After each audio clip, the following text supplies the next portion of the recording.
Okay, good morning, everybody. We can't start today without thinking of the people that were affected with the tragic events of 9/11. All of us have a story of where we were, and for those that lost lives or had lives changed, our thoughts and prayers stay with you. I remember we had an open date at Texas, and I was sitting in my office, and somebody came in and said a plane had hit the Twin Towers, and I said, "Oh gosh, it's awful," thinking that somebody probably had a stroke or a heart attack or something, and then they came back in and said, "Coach, there's a plane down in Pennsylvania and another plane hit the Pentagon," and we had to move immediately because we had President Bush's daughters in school there, and we didn't know where he was at the time, and we didn't know what was really happening, so they felt like that the University of Texas might be an attack as well. So we had to get our players and try to get everybody in our building and downstairs. We had to try to find. We had Chris Sims and his parents worked in New York, so we had a lot going on that day as well. So it's something that you just remember for the rest of your life. So again, thoughts and prayers for all of those who were affected and are still being affected, because that stuff never goes away. I'm a huge fan of App State. Their fans are great. I'm so proud of what they've done with their football program. It's part of the reason I'm in the Hall of Fame is my time there. But their fans were loud. They loved their games. They had a great crowd for Gardner-Webb. They'll be sold out for East Carolina this weekend. And I was laughing after the game, cutting up about not playing them anymore. I really don't like to play them because I'm a fan, and I want them to win. And it's amazing what they've done in their program. Is the fact that the last 8 Power 5 teams, they've played within 7 points, and they've won 3 of those games. Just about all of them on the road, I think, but us, is amazing. That's just who they are. And those kids fought so hard, and they fought with so much pride. And I thought Sean Clark did a better job with his team than I did with ours. I thought he's a perfect fit there. He's an extension of Coach Moore, who won 3 national championships. They are who they are. They're going to play hard. They're going to run the ball. They're going to have play action. They're going to make it hard to get to the quarterback, and they play hard on defense. So very, very proud of them and the program that they have, and should be a great game with East Carolina up there this weekend.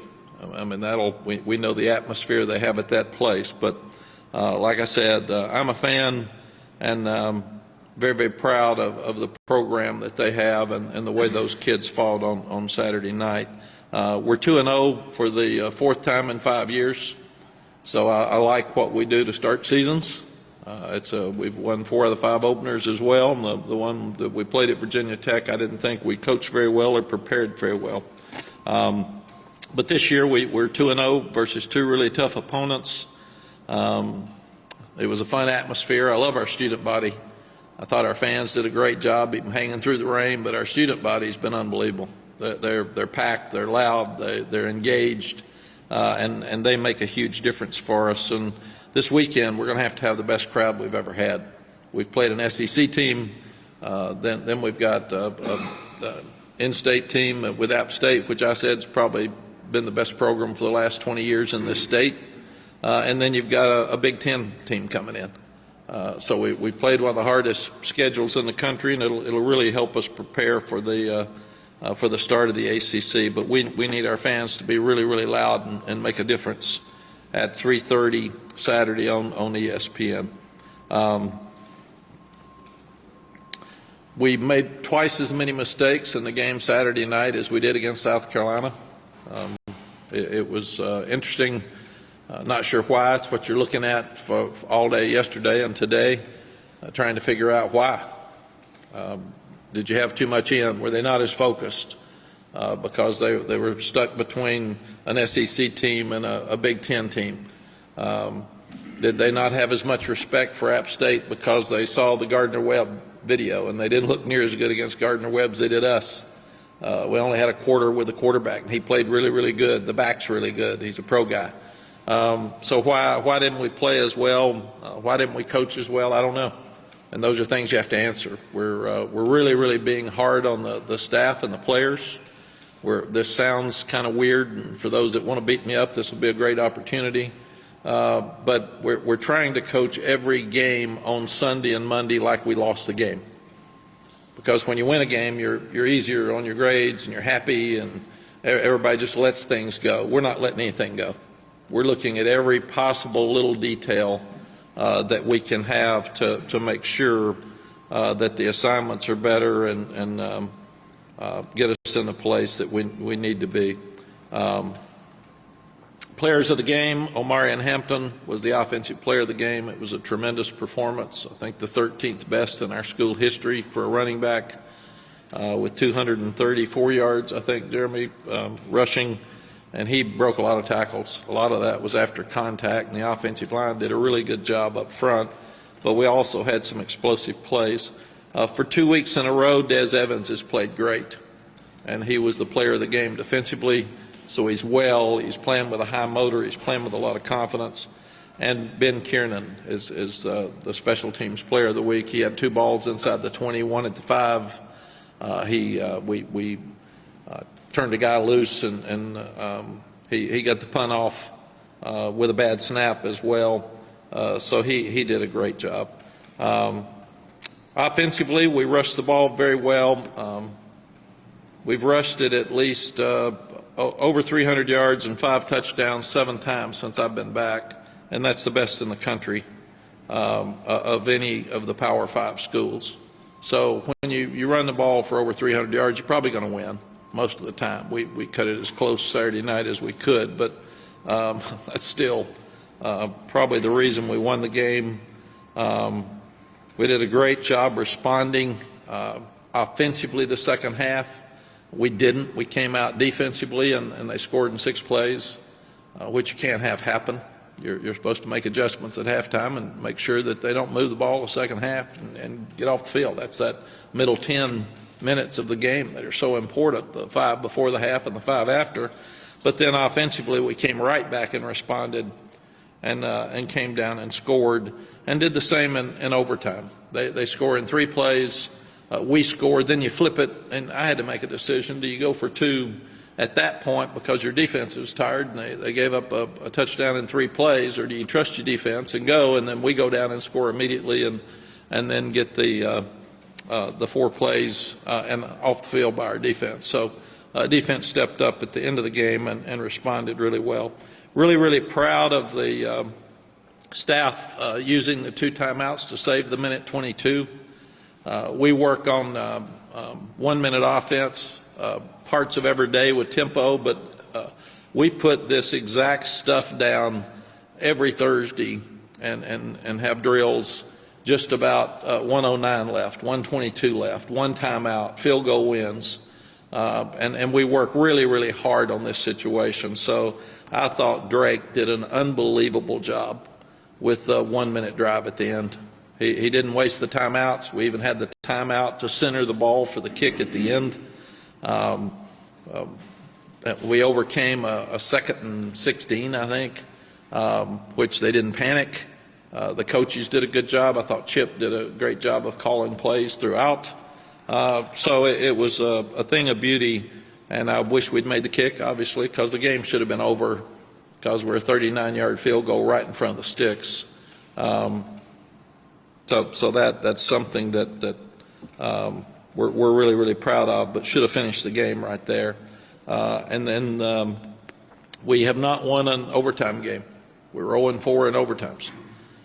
So that was in my brain as I'm sitting there thinking too. So really proud that the guys finally figured out a way to win. And in that game, the pressure's on us. It's not on App State, because everybody thinks we've got to win the game. And they can be relaxed and go. We had to step up, and our coaches didn't panic. It's a real downer after you miss a field goal to win a game. So the momentum changes back to App State immediately because they got life. And our guys stepped up and hung in there and made the plays they needed to. Really proud of our 3rd downs offensively, 8 of 13. We're doing a great job on 3rd down, and that's because we're running the ball better on 1st down. We didn't do as well in the red zone. We were 4 of 8 touchdowns. We were 6 of 8 scores, but we made too many mistakes. We had drops. We had penalties. We had things that kept us from scoring 2 or 3 more touchdowns. There was some talk after the game about the Wildcat. Should we throw it out? Really and truly, our tight ends didn't do a good job blocking in both situations. So it wasn't the formation. We'll have to look at, do you still run it? Do you have Drake in there? Because he's such a great player. But it was execution more than the play call when you go back and look at it. Because we've got to do a better job. And our tight ends are some of our best players. We're really disappointed in their execution at that point. Defensively, we messed up by letting their quarterback get comfortable. He hadn't played on the road in a major college game like this, and he came out and hit the play, first play of the game, and we felt like that we didn't make him uncomfortable. The interception that he threw, Sid Gray was right in his face. So that was probably more to do with it than Don Chapman intercepted it, but Don made a good interception. Then we only got 3 points after the interception, and you need to turn your turnovers into points. But we had the rush close a lot. We didn't have a sack. We hit him a lot. But again, unless you're going to press the receiver some, he doesn't have to hold it. He can get it out of his hands fast. So we've got to do a better job of playing tighter coverage and making sure that we can let our guys get there. We did get the interception, but there are also 3 fumbles on the ground. We didn't get any of the 3. And you got to do that. There's a fumble on the ground at the 5-yard line that just squirts out back, and that's points. So we left some points on the board offensively by not making the 4th and 1, by not making the 3rd and 2, or the 3rd and 1 at the 50 as you're headed in. We blocked in the back going in for another score, and then the penalties defensively killed us. We had about 4 3rd downs and 4th downs that turned into 1st downs because of penalties. Probably the worst one was the face mask by Kevin Hester at the 5-yard line. It's 3rd and 17 or 3rd and 19, something like that. So we're off the field. It's going to be a 5-yard gain, and they punt, and that's points because it's a short punt. And that's the drive that they had the ball 19 plays. And at halftime, they had the ball 42 plays to our 29, which is exactly what we had against South Carolina and Charlotte. And that's a killer now with that clock running. Time of possession has become more of a factor for sure. They had the ball 33 minutes and 39 seconds to 26-21, and they had 87 plays to our 75. So they stayed on the field, and that was their game plan, and they did a good job with it. So we've got to do a better job on 3rd downs. That's what killed us during the ball game. We let them stay on the field too much. And we've got to do a better job not having penalties in key situations when we get in 3rd downs on defense. And now defensive holding is such a critical penalty because it's an automatic 1st down. So it doesn't matter. And we've had one of those 2 weeks in a row. So that's really hurt us. Like we said, it's a shame we didn't finish the game with a field goal. You always want to put yourself in that exact position. We even said he went on the left hash or middle, so we centered the ball because we had a timeout, and Drake did that perfectly and in the game with a kick. And Ryan did a great job with 2 long kicks and his other extra points. So we've got to be able to finish in those situations. We said Ben punted well, had 2 inside the 20. Those should have led to points. I thought we should have been more aggressive on our kickoff returns early. There were some deep ones that we fair caught, but there were some shorter kicks that we could have, I thought we could have gotten hidden yardage with and had better field position. So we'll look at that this week as well. And then you start looking at Minnesota. They blocked a punt for a touchdown last week against Eastern Michigan. So they're going to come after our punts. We've got to do a better job, and thank goodness, again, Ben's back there because he manages that very, very well. Minnesota's a really physical team. They're huge. on both lines of scrimmage. They're playing great defense. P.J. Fleck's a friend of mine. He's done a tremendous job. They were 9-4 last year. He's 5-2 in bowl games. They were 5th in the country in third down defense, so it's going to be a really good challenge for our offense against their defense, and that's going to be fun. Their team competes like PJ competes. He's a competitor. He's high energy. He's positive. He's upbeat. He's done an amazing job at Minnesota. I've never heard of this before, but they kept Eastern Michigan had only 5 minutes with the football the second half during the game Saturday night, and they did not make a first down. I've never seen in modern day football a team not make a first down in a half. So they're really, really good on defense, and they run the ball. They're going to be physical. App State was a great challenge for us because it's going to be a very, very similar game with them coming after us.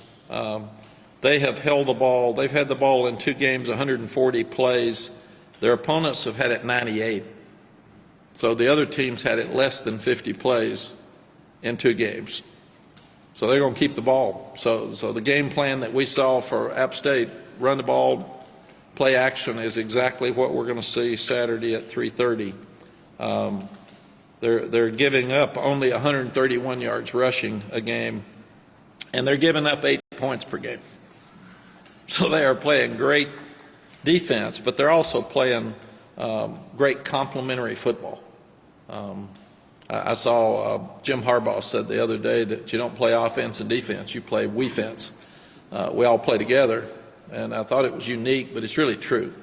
And we're doing a better job right now of doing the same than we've done in our past. As has been announced, there is a Board of Trustees meeting today at noon. That meeting is called to try to help figure out all the best options for Tez Walker.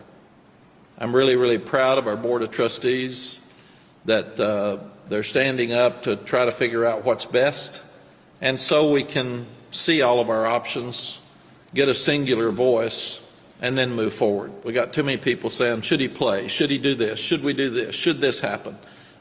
We need to all get in the same room and figure out, number one, what's best for the young man, because we've said in our program we want him treated like I would want my son to be treated, and that's what the Board of Trustees are looking at. So I will leave here and go over there, but very, very proud that our university is trying to step up and make sure that we help the young man.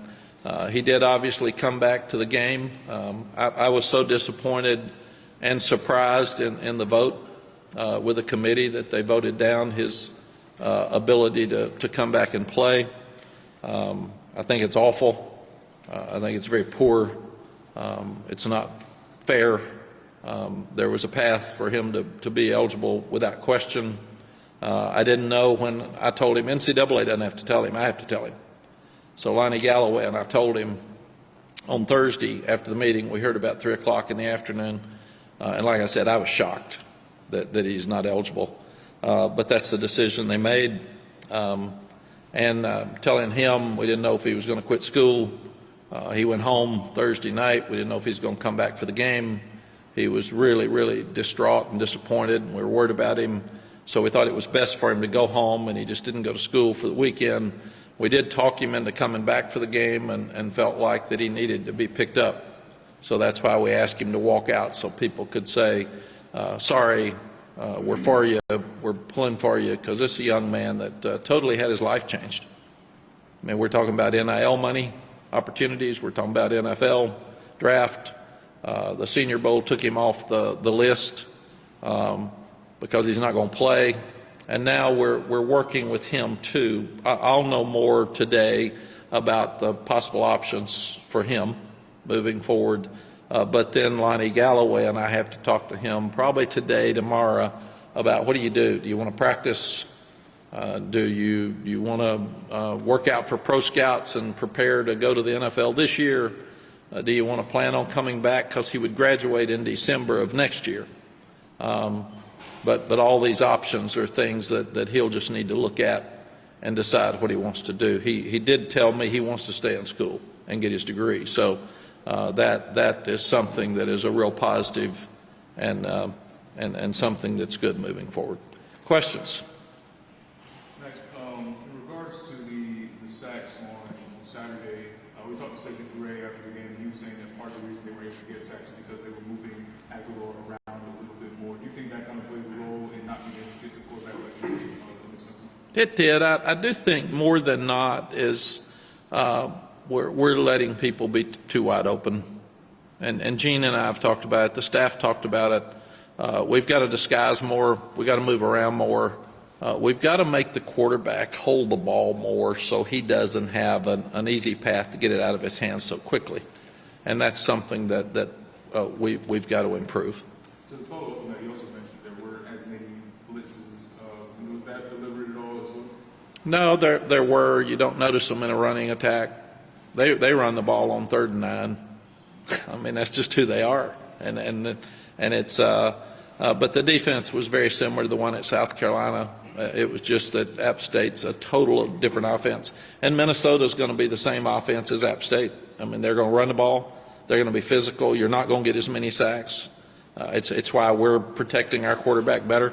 We're running the ball better, and we said the running game's quarterback's best friend. And they keep tight ends in, and they throw more play action routes when you're running the ball so well, and you run a naked or a bootleg, you're probably not going to get a sack. Maybe you can force him to throw, but that was their whole game plan was to keep the ball, which they did the first half for sure, and to run the ball and try to stay out there and make 4th downs, take risk. Somebody asked me after the game, why would they 4th and 1 at the 50, why would they fake it and throw to the tight end? I said they had no pressure. They were going after it, man. They could do whatever they wanted to do because they just wanted to win the game. I think give them credit. Their game plan worked better than ours. And thank goodness that it was the perfect game for us because we didn't play well and we won. And you can coach them harder after they don't play well. The coaches understand we got to fix things with more urgency than we thought. We weren't as good as we looked against South Carolina. We're not as bad as we looked against App State. So we're somewhere in between. And now all of this gives us a great opportunity to fix things against a really good team this weekend. Mack, just to follow up, I know holding AJ off, he had a question for you. When you say disguise more, you mean like blitzes and pressures? You need to get more creative in that way? No, the defense is good. We can get off of the old we're too passive and all that stuff anymore. That died. We blitzed a whole lot. It's amazing. It's like at one time Sally said, why don't we ever use a trick play? I said, well, we had 2 called, neither one of them worked. So if you're blitzing, you're not getting there. Everybody says you're not blitzing. No, you're still blitzing, you're just not getting there. And we pressured him a lot. We hit him a lot. He got hit on the one that I thought was the grounding call. And they said they hit him, and that's why you can't call it if they're hit him. You did hit him a lot, but I'm saying disguise. What do you mean by disguise? Disguise means you show one look and bring another. You show bump on the wide receivers, and then you back off and play 2 deep zone. So he's got to hold it a little bit longer because he's not really sure. I think we've given them too clear a picture. And we got young corners, and they'll get better at this, but we've given them too clear of a picture of what we're in. And it's too easy to go there. So let's change it up. They're not sure if we're blitzing. They're not sure if we're playing zone. They're not sure if we're bumping. They're not sure if we're off.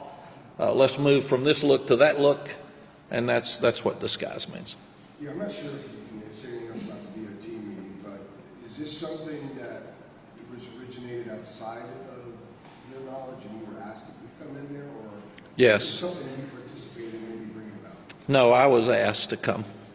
I just got a text and said, will you come? And I said, yeah, I've got it. You all are so important that I said I have a press conference that usually finishes at 11:45, but some of these people talk so much and go so long. It could be noon and I could be late, but no, I'm just really proud of a lot of universities say they want to take care of student athletes or students. They don't. This is a great message to everybody that we're concerned and that we're going to take care of this young man. And just like I told them, I don't know what the options are. I mean, I don't know. So somebody says, play him. Well, let's find out. Can you play him? If you do, what are the repercussions? And I know what I think, but I'm not a lawyer. So I feel like in this meeting, they're going to come up with the best options for the young man to present to him and try to help him get another step forward in his life, because he's just been absolutely crushed. And these people are concerned and want to help him, and I'm really proud of that. I don't know that would happen many places. And again, I told them I don't know what to say. I don't have answers. So this meeting, in my estimation, is to get answers for all of us. So there is one voice. We know what to say. We can tell you this is going to happen, this is going to happen, and this is going to happen. And right now we don't know what that means, because it happened. We all thought he would be eligible. But you did say legal athletic, not eligibility or anything like that. So when they announced the trustees meeting. Yeah. I know it's about. Obviously some legality involved. Yeah. And I don't know any more than what I just said. They said, will you come? We're concerned about Tez, and we all want to get on the same page. Are you optimistic that there is a path returning this year, or you? I don't know. I don't know. This is so new for me. And that's why I'm glad. I'm busy. We got Minnesota, but this is important for me to know what we can do. And I'm tired of being asked and not knowing. And he asked me. And I said, I don't know. So there'll be people here with answers, I hope, and we'll all know more this afternoon. As far as the team goes, what did you see from Teo this week that showed that he learned a lot from his first action? He was much more confident. He was much more aggressive. Defensive backs across the country want to grab and hold a jersey, and that's the only way. It's the easiest way to get in trouble. And our officials have said this forever. If I see this, it's a penalty with the defensive people. It's holding 100%, or if you see the shoulders turn. Same thing with offensive linemen and tight ends. If I see the change of a body, you're jerking one down, you're turning him, or if I see you trying to get away, and I've told our receivers and our defensive linemen, you force them to call it. If you're getting away from the guy and he's holding you, don't gripe. Get away from him, and then he'll see the jersey pull and he'll call it. So inexperienced guys do that. They want to crutch sometimes. So he's doing a better job of using his hands. He played the ball much better Saturday. Elijah Hussey's really good. I mean, he made the play to win the game, but he nearly made an interception the play before that. I thought he was going to get it, but he's really a really good player, and we got to figure out also, how do we get our best 11 on the field in everything?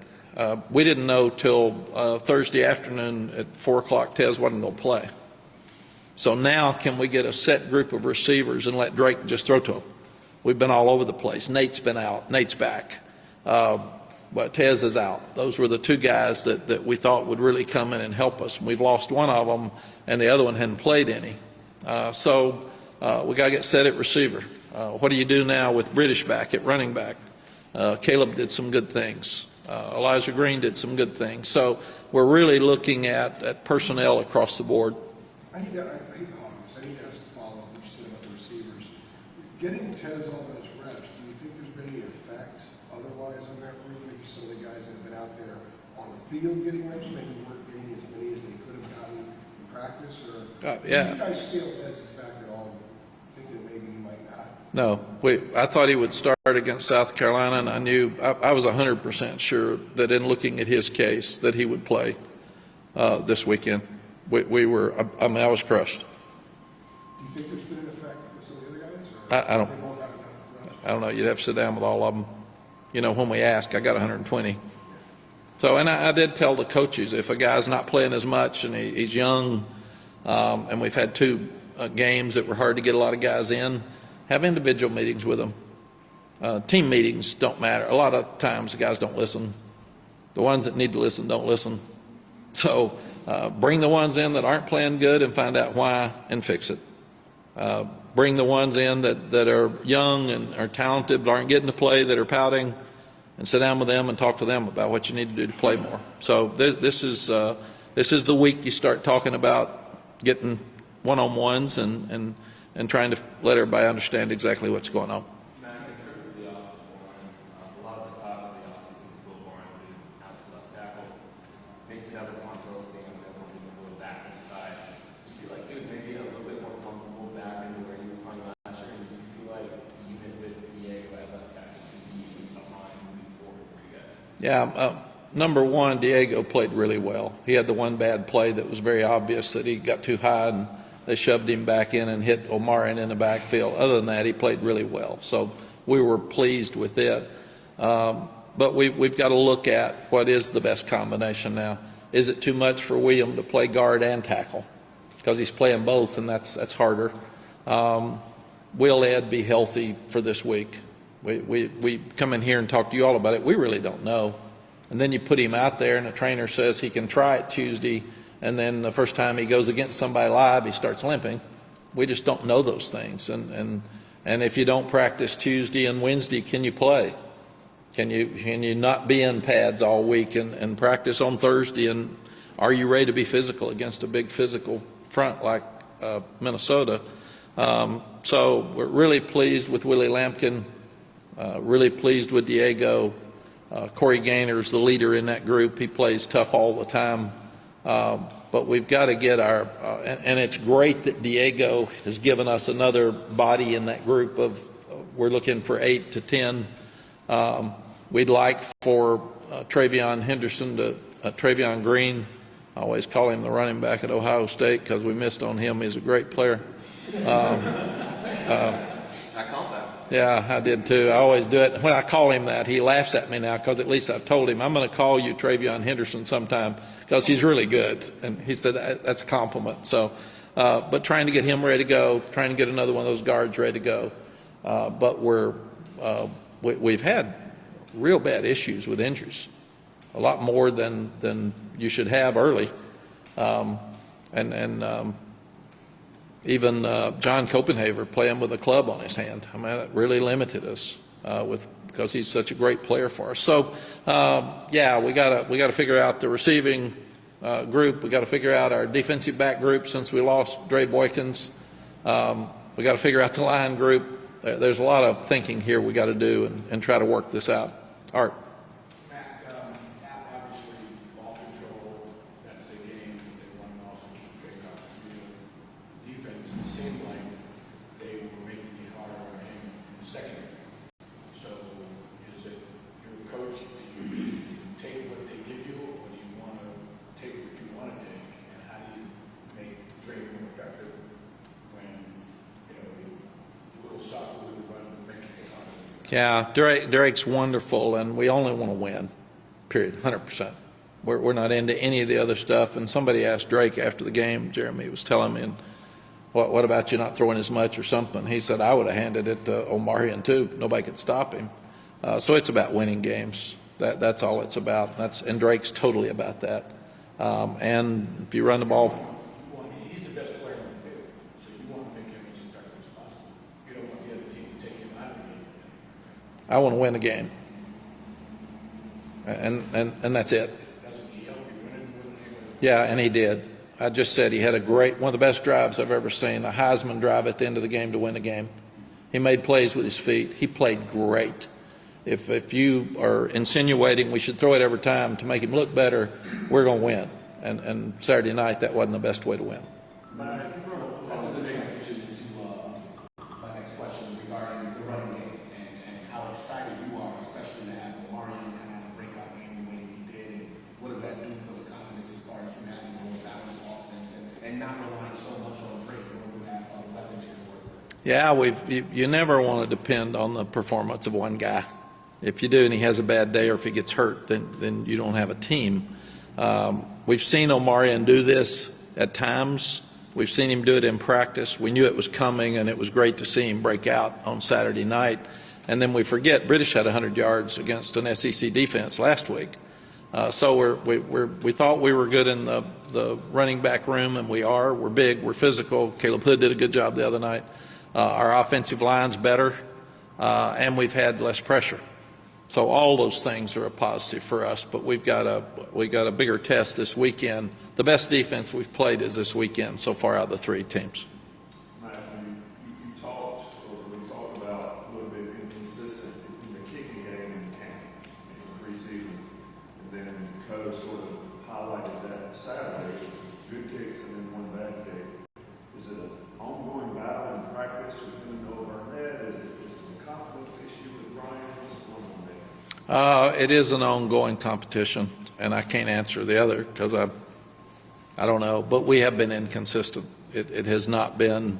I had Justin Tucker Zoom with him last week, and I think Justin missed 1 in 4 years, and he kicks them 60 now, and he doesn't miss any. And I thought it was funny when one of them said, "How do you respond after you miss one?" I thought he never misses, so he can't answer that question. That's just not part of it.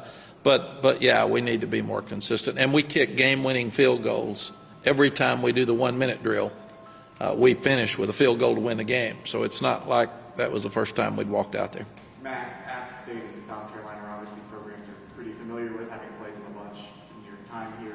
Minnesota's a team that Carolina's never played before in its history. I mean, when you're going against an opponent that you're not as familiar with, like, does that change how you approach scouting? Am I overcomplicating things here, or is it something that the conversation that's been had? I think, Michael, you're probably overthinking it because the difference is the emotion. They know a lot of the kids on the South Carolina team. They know a lot of the kids on the App State team. So they pick at each other, and they text during the week, and all the families talk and that kind of stuff. Most of them would only know Chris Collins. He is one of their jack players on the team. But other than that, I don't think they'll know anybody from Minnesota. They know about them as a program. We've seen them play Nebraska. We've seen them play Eastern Michigan. They've played both games at home. I was hoping it'd be hot for App State, and it wasn't. I was hoping it'd be hot this weekend. It's not going to be. So the weather gods aren't helping us very much right now with our turf and the heat like we had hoped in early season. Mack, I wanted to ask you a big picture question about replay a little bit. Where do you kind of fall on the idea of you want to get the play right, but you don't want the game to drag to a halt? And I'm curious, I'm assuming you've talked to Al River on with the ACC, like what kind of message as a coach, like along those lines, do you send him about how they handle replay? Yeah, Aaron, what I would like is for every critical play to be reviewed from upstairs without us taking time on the field. And then if they see it's the wrong call, they buzz down and they stop it and say, and that's kind of what's happening anyway, but do it faster. We can see it. We look at review. Don't sit there for 4 minutes on something that's obvious. And if it is a hard one, take your time.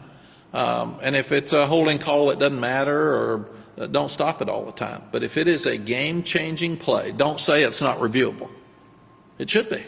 It's changing the game. And all we want as coaches, all we want as players, all we want as fans is to make sure that the game's called properly. And the team that plays the best has a chance to win. We just want it to be fair. But I can't stand it when they say, well, that's not reviewable. It should be. It changes the game, man. So fix it. Right. With conversations you might have had like with Al, I mean, also the idea of speed. I mean, you want the game to not kind of grind to a halt. One of those times where maybe guys are looking for every replay angle. And you really, I mean, do you think that they take too long in a big picture sense about officiating the replay nationally? Or it's just one of those things that it could be case to case? Yeah, it's case to case, but I would like all of us to see it speed up. I don't like the fact that we took away 10, 12 plays per game, but the games are still the same length because we've got more commercials. So we said we wanted to shorten the game. We did, but we didn't shorten the time people are watching it. We took plays away from kids. We took plays away from fans, but we didn't shorten the time. We have to sit there. So I don't think it worked. I don't think it's what we needed. But I do think we should have more critical reviews in a shorter period of time. Real quick, you mentioned Nathan Coe a second ago. Just kind of wondering what his comfortability is like coming off the injury. He only had the knock-snap. Just kind of where is he at right now? I think he's ready to go. He's good. Nate McCullum practiced some last week. He got better. I don't think Lonnie was comfortable. You know, we didn't know whether Nate was going to be full speed or not. We didn't know whether Tez was going to play till Thursday. So Lonnie Galloway's had a tough load here trying to figure all this out with so many unanswered questions. But really feel like Nate's ready to go. So I've asked him after the game, and he said, "Coach, I'm good. I could have played tonight, so let's go." So he should be a factor this week. Along those lines, Mack, would you like to see? I understand you played 2 games, but would you like to see more passes down the field as opposed to? It seems like there's a lot of screens and quick hitter stuff. Or do you think that your personnel right now, just that receiver, just isn't suited to be the most field stretching? No, I'll answer it like I did Arts. I want to win, and we're doing. I like what Chip's doing. We had some deep throws. We threw a deep one to Gavin Blackwell there was an interference call. It's not on record, so nobody remembers it or sees it. We threw a deep one to J.J. Jones, which was a huge play on the post. So do we want to throw? We do want to get more explosive plays. I think that would be your answer, but we'll keep working at that. Yeah, we got time for one more. You mentioned lose control and how important it is to, when you face a team like App State that did it, you face a team like Minnesota that did it. I feel like, is it really just as simple as just taking advantage of the possessions you do have? Is that going to be the team that tries to control and have possession like Minnesota will? Yes. For instance, 19 of those 42 plays were on one drive, and we should have been off the field, but we had a face mask penalty. And they would have had to punt from the 5-yard line. So you can't do that. You can't extend drives with things that we call it self-inflicted wounds. I mean, you can't do that. He's on the ground, he's tackled, and we grab a face mask. So you got to cut out the penalties, you got to cut out the mental mistakes, and that's hard to do with a bunch of 20-year-olds that have a lot of distractions. But that's what we got to do. That's what coaching is. Adam, last one. Well, I was just going to throw it in there. Who's the number 1 kicker in practice this week? I think we'll look at it and see. Plus, Ryan's been sore some, so that's part of this too. I mean, we're the only one that could have a sore kicker, but we do. So Physically sore. yeah. But what we do is, very honestly, just about every position is open every week. I mean, Drake's isn't. Omarian's probably going to play this week, but British has got to get back in the swing, and he and Caleb will start looking at plays. So you have to earn your plays every day, and nothing's a given. And that's the same with William Barnes and the other 2 guards and the tackle, and Diego's got to practice good to keep his job because he had a good start. So who's the star? Who's the other corner opposite Marcus Allen? A lot of question marks that you got to get answered, and we have to answer them today, and then we have to watch them tomorrow, and then see if we need to try to change them again before Wednesday. So that's the job we have, and our job is not to sit. Coach Bowden made a great comment that I use all the time. He said the worst thing you can do is practice things that aren't working. So if it's not working, fix it. And I've said, if your player didn't do his job, why?